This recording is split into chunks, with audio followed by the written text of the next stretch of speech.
कोल्हापुरात काँग्रेसच्या कार्यकर्त्यांवर गुन्हा दाखल, काय आहे कारण? पाहण्यासाठी पूर्ण व्हिडिओ पहा.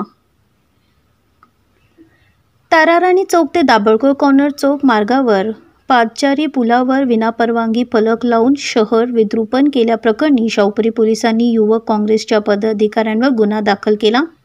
दक्षिण विधानसभा मतदारसंघातील युवक काँग्रेसचे अध्यक्ष मयूर मल्लिकार्जुन पाटील, सरचिटणीस विक्रम कांबळे आणि सोमराज सावंत अशी गुन्हा दाखल झालेल्या संशयितांची नावे आहेत.